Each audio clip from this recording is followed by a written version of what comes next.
अस्सलामुअलैकुम। आज हम एक बहुत ही ज़्यादा इंपॉर्टेंट टॉपिक कवर करने वाले हैं, फर्स्ट नॉर्मल फॉर्म। इससे पहले हमने देखा था कि नॉर्मलाइजेशन क्या होती है, तो थोड़ा सा ओवरव्यू आपको दे देती हूँ। अगर आपने अभी तक पिछले सारे लेक्चर या टॉपिक कवर कर रखे हैं तो बहुत ही ज़्यादा आसान रहेगा आपके लिए ये। तो नॉर्मलाइजेशन में हमने देखा था कि हमने जो टेबल है उसे वेल ऑर्गेनाइज बनाना है और हम मुख्तलिफ कंडीशन को फिलफिल करते जाते हैं और हर कंडीशन एक फॉर्म को कवर कर रही होती है, फॉर्म की एक स्टेज को। यानी फर्स्ट नॉर्मल फॉर्म में कुछ कंडीशन होगी, अगर हम उस कंडीशन के मुताबिक टेबल को चेंज करेंगे तो हम टेबल को फर्स्ट नॉर्मल फॉर्म में कन्वर्ट कर देंगे। फर्स्ट के बाद ही हम सेकंड नॉर्मल फॉर्म में टेबल को कन्वर्ट कर सकेंगे। फिर हम सेकंड पे कुछ कंडीशन अप्लाई करेंगे तो हमारा जो टेबल है वो सेकंड में कन्वर्ट हो जाएगा। तो ये हमने देखा था कि हम इस तरीके से अपने टेबल को नॉर्मलाइज करेंगे। तो अब हम एक्चुअली करके देखेंगे और समझेंगे। तो सबसे पहले हम देखने वाले हैं फर्स्ट नॉर्मल फॉर्म को। तो फर्स्ट नॉर्मल फॉर्म में अगर आपने टेबल को कन्वर्ट करना है तो इसकी कंडीशन होगी कि रिपीटिंग ग्रुप नहीं होना चाहिए। तो यहाँ पर आपने एक ब्रैकेट सी बना के आगे लिख दें कि नो रिपीटिंग ग्रुप, यानी फर्स्ट नॉर्मल फॉर्म की कंडीशन है कि कोई रिपीटिंग ग्रुप नहीं होना चाहिए, या फिर जो टेबल है उसमें हर फील्ड एटॉमिक होनी चाहिए, यानी हर फील्ड के अंदर सिर्फ सिंगल वैल्यू होनी चाहिए। दोबारा से मैं रिपीट कर रही हूँ, बहुत ही इंपॉर्टेंट लाइन है ये कि जो आपका टेबल है उसमें कोई रिपीटिंग ग्रुप नहीं होना चाहिए। या फिर आप इसको इस तरह से याद कर लें कि जो एक फील्ड है ना, ये जो एक सेल है, इसमें रिपीटिंग वैल्यू नहीं होनी चाहिए, यानी एटॉमिक वैल्यू होनी चाहिए, सिंगल वैल्यू होनी चाहिए। अगर आपके पास कोई टेबल आता है उसमें ये कोई एक फील्ड बनी हुई है और इसमें मल्टीपल वैल्यू है, तो इसका मतलब आपका जो टेबल है वो फर्स्ट नॉर्मल फॉर्म में नहीं है, आपको उसे कन्वर्ट करना पड़ेगा। तो फिर आपने क्या करना है, आपने सिंपल हर फील्ड में सिंगल वैल्यू ला के रख देनी है, सिंगल वैल्यू में आपने टेबल को अपना कन्वर्ट कर देना है। तो ये फर्स्ट नॉर्मल फॉर्म की कंडीशन थी। अब हम इसे पढ़ते जाएंगे और साथ साथ ये अपना जो उन्होंने ये टेबल दे रखा है इसको फर्स्ट नॉर्मल फॉर्म में कन्वर्ट कर देंगे। तो यहाँ पर उसने कहा कि जो एक रिलेशन होता है वो फर्स्ट नॉर्मल फॉर्म में होता है अगर उसमें रिपीटिंग ग्रुप ना हो। यानी रिलेशन का मतलब टेबल, आपको एक टेबल मिला है उसमें कुछ वैल्यू है, अगर उसमें जो जितनी भी वैल्यू है उसमें कोई भी रिपीटिंग ग्रुप नहीं है तो इसका मतलब वो फर्स्ट नॉर्मल फॉर्म में है। अगर उसमें रिपीटिंग ग्रुप है तो आपको उसे कन्वर्ट करना पड़ेगा फर्स्ट नॉर्मल फॉर्म में। और कन्वर्ट कैसे करना है हम इस एग्जाम्पल के जरिए करेंगे तो आपको समझ आ जाएगी। A repeating group is a set of one or more data item that may occur a variable number of time in a tuple। अब उसने कहा है एक जो रो है उसमें क्या है, डाटा आइटम जो है ना उसका सेट है, यानी उसका ग्रुप है, उसका एक या एक से ज्यादा डाटा आइटम है हमारे पास और वो रिपीट हो रही है। तो इस तरह से जो रिपीटिंग ग्रुप है वो क्या है, वो एक सेट है एक या एक से ज्यादा डाटा आइटम का या फिर वैल्यू का, जो कि variable number of time in a tuple में बार बार रिपीट हो रही है। अब ये कैसे रिपीट हो रही है हम इस टेबल में अच्छे से समझ लेंगे। The value in each attribute should be atomic and every tuple should be unique. Tuple का मतलब है एक रो, ये जो एक रो है ना इधर से इधर ये जो मेरा एरो जा रहा है ये एक मुकम्मल रो है। अब उसने कहा है हर एक रो यूनिक हो जानी चाहिए और इसमें एटॉमिक वैल्यू होनी चाहिए, यानी हर फील्ड के अंदर, जैसे यहाँ पे 21 है कोई और वैल्यू नहीं है, यहाँ पे 113 या कोई और वैल्यू नहीं है, तो एटॉमिक वैल्यू हो जानी चाहिए फर्स्ट नॉर्मल फॉर्म में और हर रो यूनिकली आइडेंटिफाई हो जानी चाहिए। Each cell in a relation should contain only one value. अब जो ये एक सेल बना हुआ है, ये जो रो और कॉलम का इंटरसेक्शन है इसको हम सेल कहते हैं। अब इस सेल के अंदर सिर्फ एक ही वैल्यू होनी चाहिए। यहाँ पर ये जो टेबल दिया है इन्होंने ये अननॉर्मलाइज है, यानी ये फर्स्ट नॉर्मल फॉर्म में नहीं है। अब ये फर्स्ट नॉर्मल फॉर्म में क्यों नहीं है ये अभी हम देखते हैं, लेकिन अभी तक जो हमने पढ़ा उसमें हमने देखा कि फर्स्ट नॉर्मल फॉर्म की कंडीशन है कि रिपीटिंग ग्रुप नहीं होना चाहिए और हर रो यूनिकली आइडेंटिफाई हो जानी चाहिए और जो एक सेल है उसमें सिंगल वैल्यू होनी चाहिए। अगर आप सिर्फ इतना भी ध्यान में रखें ना कि हर सेल के अंदर सिर्फ सिंगल वैल्यू हो तो वो टेबल हमारा फर्स्ट नॉर्मल फॉर्म में होगा, अगर नहीं है तो हम उसे कन्वर्ट कर देंगे। तो यहाँ पर उसने कहा है कि ये अननॉर्मलाइज्ड हमारे पास टेबल है। जैसे कि अकाउंटेंट नंबर है तो यहाँ पर देखिए कि अकाउंटेंट नंबर में ये जो एक सेल है, ये एक सेल है जिसके अंदर 21 है, सिंगल वैल्यू, ठीक है हमने मान लिया। उसके बाद 35 है, इसमें भी सिर्फ सिंगल वैल्यू है। इसमें 50 में भी ये वाले सेल में भी 50 है यानी सिंगल वैल्यू है। यहाँ पे 77 है यानी सिंगल वैल्यू है। लेकिन अगर हम स्किल नंबर की तरफ जाएं तो इस सेल के अंदर तो सिंगल वैल्यू है लेकिन यहाँ पर सिंगल वैल्यू नहीं है, यहाँ पर रिपीटिंग ग्रुप है। एक तो ये वाली चीज बार बार रिपीट हो रही है और यहाँ पर देखें कि इस सेल के अंदर एक से ज्यादा डाटा आइटम या फिर वैल्यू है, तो इसका मतलब स्किल नंबर ये जो है वो क्या है, यहाँ पर हमारे रिपीटिंग ग्रुप आ रहा है या फिर ये वाला अननॉर्मलाइज हो रहा है, यानी ये नॉर्मल फॉर्म में नहीं है, फर्स्ट नॉर्मल फॉर्म में नहीं है। तो यहाँ पर आप हल्का सा डाउट लगा दें, जो स्किल नंबर है इसे हमें कन्वर्ट करना पड़ेगा। उसके बाद स्किल कैटेगरी की तरफ आए तो यहाँ पर भी देखिए एक सेल के अंदर मल्टीपल वैल्यू है, यानी एटॉमिक वैल्यू या सिंगल वैल्यू नहीं है, तो इसका मतलब स्किल कैटेगरी भी हमारे पास इस वक्त फर्स्ट नॉर्मल फॉर्म में कन्वर्ट नहीं हमने किया इस टेबल को अभी तक। तो यहाँ पर भी आप हल्का सा डाउट लगा दें, यानी आपको पता चल जाएगा कि इसको और इसको हमने कन्वर्ट करना है अभी फर्स्ट नॉर्मल फॉर्म में। उसके बाद ये वाले नंबर देखें तो यहाँ पर भी हमारे पास मल्टीपल वैल्यू आ रही है, तो यहाँ पर भी आप डाउट लगा दें। लेकिन अकाउंटेंट नेम की बात करें तो हर सेल के अंदर एटॉमिक वैल्यू है, ठीक हो गया, तो इसको हम चेंज नहीं करने वाले।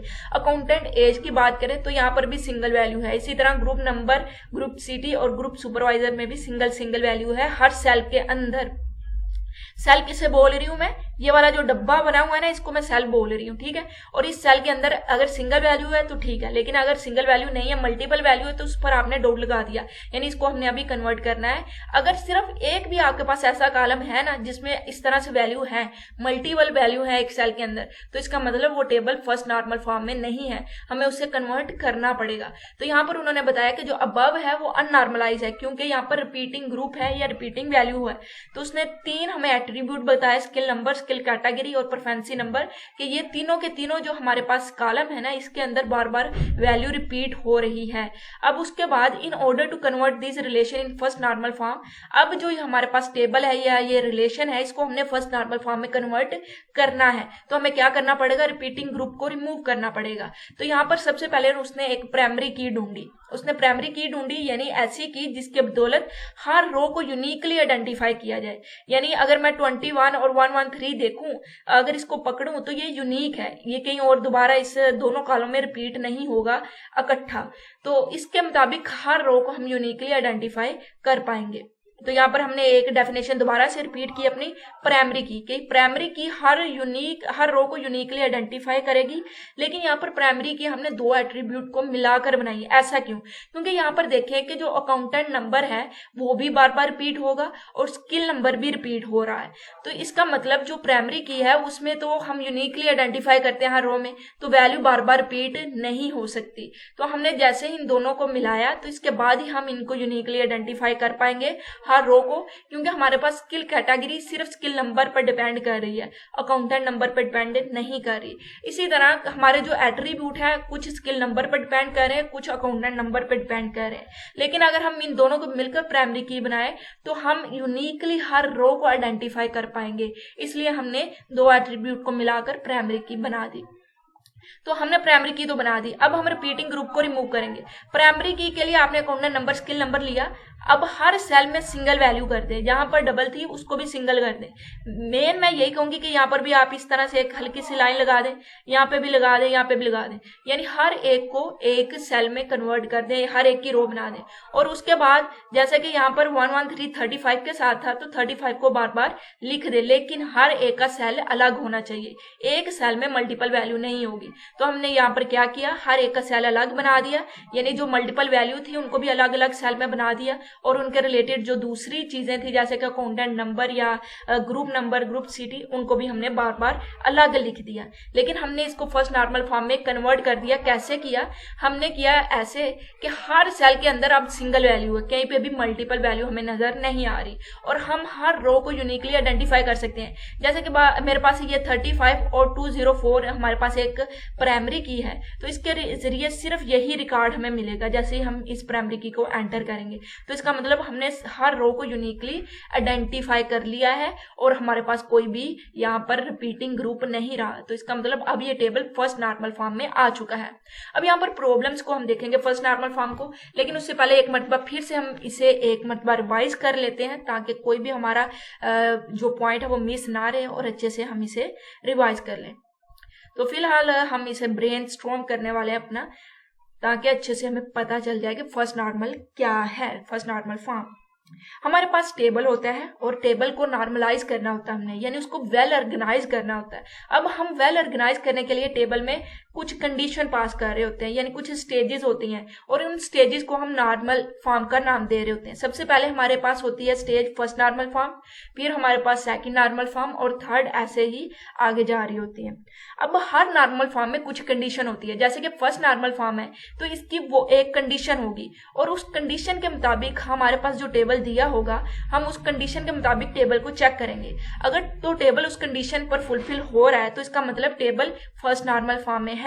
लेकिन अगर टेबल उस नॉर्मल फॉर्म की कंडीशन पर फुलफिल नहीं हो रहा तो हमें इस टेबल को उस नॉर्मल फॉर्म में कन्वर्ट करना होगा। हमेशा टेबल को फर्स्ट नॉर्मल फॉर्म से हम चेक करेंगे, यानी सबसे पहले हम टेबल में क्या चेक कर रहे होंगे कि उसमें कोई रिपीटिंग ग्रुप तो नहीं है। अगर उसमें कहीं भी हमें रिपीटिंग ग्रुप मिल रहा है, यानी एक सेल के अंदर मल्टीपल वैल्यू है, जैसे कि इसके अंदर देखिए 1 2 3 तीन वैल्यू है एक सेल के अंदर, एक डब्बे के अंदर, तो इसका मतलब ये एक रिपीटिंग ग्रुप है। तो इसका मतलब ये फर्स्ट नॉर्मल फॉर्म में नहीं है, हमें कन्वर्ट करना पड़ेगा। तो कन्वर्ट करने के लिए हमने देखा कि फर्स्ट नॉर्मल फॉर्म सबसे पहले हर रो को यूनिकली आइडेंटिफाई करेगी, जिसके लिए हमें प्राइमरी की चाहिए, और दूसरा किसी भी सेल में मल्टीपल वैल्यू नहीं होगी। तो सिंपल हम हर सेल को डिवाइड कर देंगे, जैसे कि यहाँ पर हमने देखा कि ये एक सेल के अंदर 3 वैल्यू है तो हम 3 सेल बना देंगे, और इसके रिलेटेड जितनी भी दूसरी वैल्यू होंगी उनको हम हर सेल में यूनिकली यानी एटॉमिकली लिख देंगे। जैसे कि 35 है तो इसको 3 सेल में कन्वर्ट कर देंगे, और 35 के साथ 113 और 179 और 204 हर सेल में अलग अलग लिख देंगे। ठीक हो गया। उसके बाद हम प्राइमरी की देखेंगे। प्राइमरी की देखने के लिए हमें पता है कि प्राइमरी की का मतलब है कि ये हर रो को यूनिकली आइडेंटिफाई करेगी। अब वो सिंगल प्राइमरी की के जरिए हो रहा है या फिर मल्टीपल एट्रीब्यूट को हम क्या कह रहे हैं कंबाइन करके एक प्राइमरी की बना रहे हैं, या उसके जरिए हो रहा है, ये हमने हर एक को चेक करना है। जैसे कि यहाँ पर हमने अकाउंटेंट नंबर और स्किल नंबर को मिलाया तो ये एक प्राइमरी की है जो हर रो को यूनिकली आइडेंटिफाई कर रही है। अब हम आ चुके हैं इसकी प्रॉब्लम की तरफ। तो फर्स्ट नॉर्मल फॉर्म में कुछ प्रॉब्लम्स होते हैं, इसीलिए हम सेकंड नॉर्मल फॉर्म की तरफ भी बढ़ते हैं। तो फर्स्ट नॉर्मल फॉर्म में जो प्रॉब्लम है तो उसको एक एक करके हम यहाँ पर देखेंगे। तो सबसे पहले है अपडेटिंग प्रॉब्लम। अपडेट का मतलब है हमने कुछ अपडेट करना है, कुछ चेंज करना है। अगर टेबल में हम कुछ चेंज कर रहे हैं तो हमें कुछ प्रॉब्लम फेस करनी पड़ रही है। तो यहाँ पर उन्होंने कहा कि आप चेंज करना चाह रहे हैं, जो अकाउंटेंट नंबर 35 है उसमें आप जो उसका नाम है दाऊद, उसमें आप चाह रहे हैं कि वहां पर आप मोहम्मद दाऊद कर दें। अब आप ये चेंज करना चाह रहे हैं, ये चेंज तो हो जाएगा, लेकिन इसको चेंज करने में बहुत ज्यादा टाइम लगेगा, क्योंकि अकाउंटेंट नंबर 35 काफी मरतबा रिपीट हो चुका है रिकॉर्ड में। अब यहाँ पर हम देखते हैं ये 35 है, 1 2 3 मरतबा रिपीट हुआ, तो आपको 3 मरतबा ही जाकर यहाँ पर दाऊद को चेंज करना पड़ेगा, तो ये एक लेंथी प्रोसेस हो जाएगा। दूसरा उसने कहा इनकंसिस्टेंस डाटा है। अब आपको बार बार जाकर चेंज करना पड़ रहा है। ये तो एक छोटा सा टेबल उन्होंने बताया है, अगर एक ऐसा टेबल जिसमें हजारों की तादाद में डाटा है तो वहां पर आपको 1000 मरतबा हर रो में जाकर चेंज करना पड़े, तो हो सकता है वहां पर आप किसी जगह पे मिस कर जाएं। तो इसका मतलब इनकंसिस्टेंस डाटा का मतलब है कि दाऊद के रिलेटेड ही डाटा है, लेकिन आपने दो जगह पर मुख्तलिफ डाटा कर दिया, कहीं पे आपने उसका नाम दाऊद कर दिया और कहीं पे आपने उसका नाम मोहम्मद दाऊद रखा हुआ है। तो इसका मतलब डाटा इनकंसिस्टेंस है, सेम नहीं है। तो इस तरह से अपडेट करने के दौरान इस तरह की मिस्टेक या इस तरह के एरर आ सकते हैं। जैसे कि यहाँ पर है तो आप फर्ज करें आपने दाऊद यहाँ पर मोहम्मद दाऊद कर दिया, यहाँ पर कर दिया, लेकिन यहाँ पर आप नहीं कर पाए, भूल गए या इसे आपने मिस कर दिया, तो इसका मतलब यहाँ पर तो मोहम्मद दाऊद है लेकिन यहाँ पर 35 का दाऊद है, तो इसका मतलब डाटा में सेम नहीं है डाटा, तो इनकंसिस्टेंस आ सकता है अपडेट करने की वजह से। उसके बाद एडिशन की प्रॉब्लम है, इसको ध्यान से समझिएगा, ये बहुत इंपॉर्टेंट एक पॉइंट है। एडिशन प्रॉब्लम उसने बताया कि जैसे कि यहाँ पर आप एक स्किल नंबर को ऐड करना चाहते हैं, आप चाहते हैं कि एक और स्किल है तो आप उसका नंबर ऐड करना चाहते हैं टेबल में, लेकिन ये पॉसिबल नहीं होगा। क्यों नहीं होगा? क्योंकि जो अकाउंटेंट और स्किल है इन दोनों को हमने क्या कर दिया, प्राइमरी की कर दिया।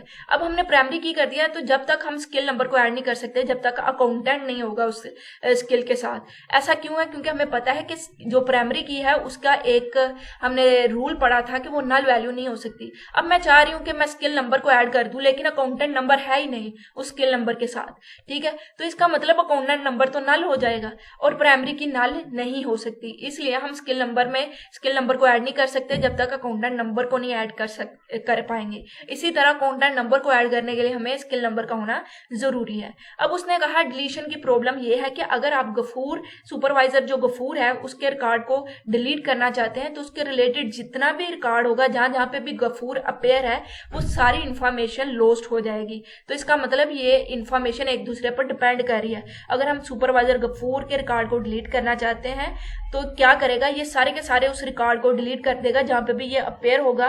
तो इसका मतलब जो इन्फॉर्मेशन इस अकाउंटेंट के रिलेटेड थी वो सारी सारी लॉस्ट हो जाएगी। तो अभी के लिए हम इस टेबल के जरिए समझते हैं। जैसे कि हम चाहते हैं कि हम कुछ अपडेट करें, तो अगर मैं चाहती हूँ कि हम मोहम्मद दाऊद कर दें 35 को, तो एक लेंथी प्रोसेस होगा, हर जगह जाकर मुझे अपडेट करना पड़ेगा। दूसरा हो सकता है कहीं जगह पर मैं मिस कर जाऊं, तो इसका मतलब डाटा इनकंसिस्टेंस रहेगा, कुछ डाटा में सिमिलैरिटी या सेम नहीं डाटा रहेगा हमारा। और इसके अलावा हमने देखा था कि हमारा डाटा जो है वो इनकंसिस्टेंस हो जाएगा, अपडेशन की प्रॉब्लम हो जाएगी। इसी तरह अगर मैं कुछ ऐड करना चाहता हूँ या ऐड करना चाहती हूँ, यानी स्किल नंबर में मैंने यहाँ पे कुछ ऐड करना चाहा, लेकिन मैं तब तक नहीं ऐड कर पा रही जब तक अकाउंटेंट नंबर नहीं आ जाएगा, क्योंकि प्राइमरी की नल नहीं हो सकती। इसी तरह हमने देखा कि हमने अगर कुछ ऐड करना है तो उसमें भी कोई प्रॉब्लम है। अगर मैं चाह रही हूँ कि जो ये गफूर है, ये सुपरवाइजर, इसको डिलीट कर दूं, लेकिन इसके रिलेटेड जितनी भी इंफॉर्मेशन होगी वो सारे के सारे रिकॉर्ड को हम डिलीट कर देंगे। इस तरह से बहुत ही ज्यादा इंपॉर्टेंट इंफॉर्मेशन हो सकती है जो इसके रिलेटेड हो, हम उसे भी डिलीट कर देंगे। इस तरह से हमारे पास फर्स्ट नॉर्मल फॉर्म में कन्वर्ट करने के बावजूद प्रॉब्लम्स हैं जो कि हम आगे सेकंड नॉर्मल फॉर्म में कवर कर रहे होंगे, और सेकंड नॉर्मल फॉर्म में कुछ कंडीशन लगाकर फर्स्ट नॉर्मल फॉर्म को सेकंड नॉर्मल फॉर्म में कन्वर्ट कर रहे होंगे। याद रखिएगा, ये नहीं है कि आपके पास टेबल आया, आपने डायरेक्ट उसमें थर्ड नॉर्मल फॉर्म में कन्वर्ट करने की कोशिश करनी है। नहीं, फर्स्ट नॉर्मल फॉर्म की कंडीशन को चेक करना है, उसमें कन्वर्ट करने के बाद सेकंड में कन्वर्ट करने के बाद थर्ड की तरफ मूव करना है। तो इस तरह से हम एक एक करके हर नॉर्मल फॉर्म को अच्छे से डिस्कस करने वाले हैं, पढ़ने वाले हैं, और बाद में हम जो एक्सरसाइज के क्वेश्चन है उन्हें भी सोल्व करेंगे। आई होप आपको इस लेक्चर की समझ आई होगी। अगर आपको समझ आई है तो चैनल को सब्सक्राइब करना और आपने हरगिज नहीं भूलना, और अपने दोस्तों के साथ भी लाजमी से शेयर करना है। मैंने पूरी कोशिश की, अपनी पूरी एफर्ट डाली कि आपका हर पॉइंट को क्लियर कर सकूं, अच्छे तरीके से आपको समझा सकूं। अगर फिर भी कहीं पे भी आपको कोई मसला है या आपको समझ नहीं आई तो आप कमेंट बॉक्स में पूछ सकते हैं, और अगर समझ आ चुकी है तो लाजमी से सब्सक्राइब करें और अपने दोस्तों के साथ लाजमी से शेयर कीजिएगा। इंशाल्लाह अगली वीडियो में मिलेंगे और हम अगली फॉर्म्स को कवर कर रहे होंगे। तब तक के लिए अल्लाह हाफिज।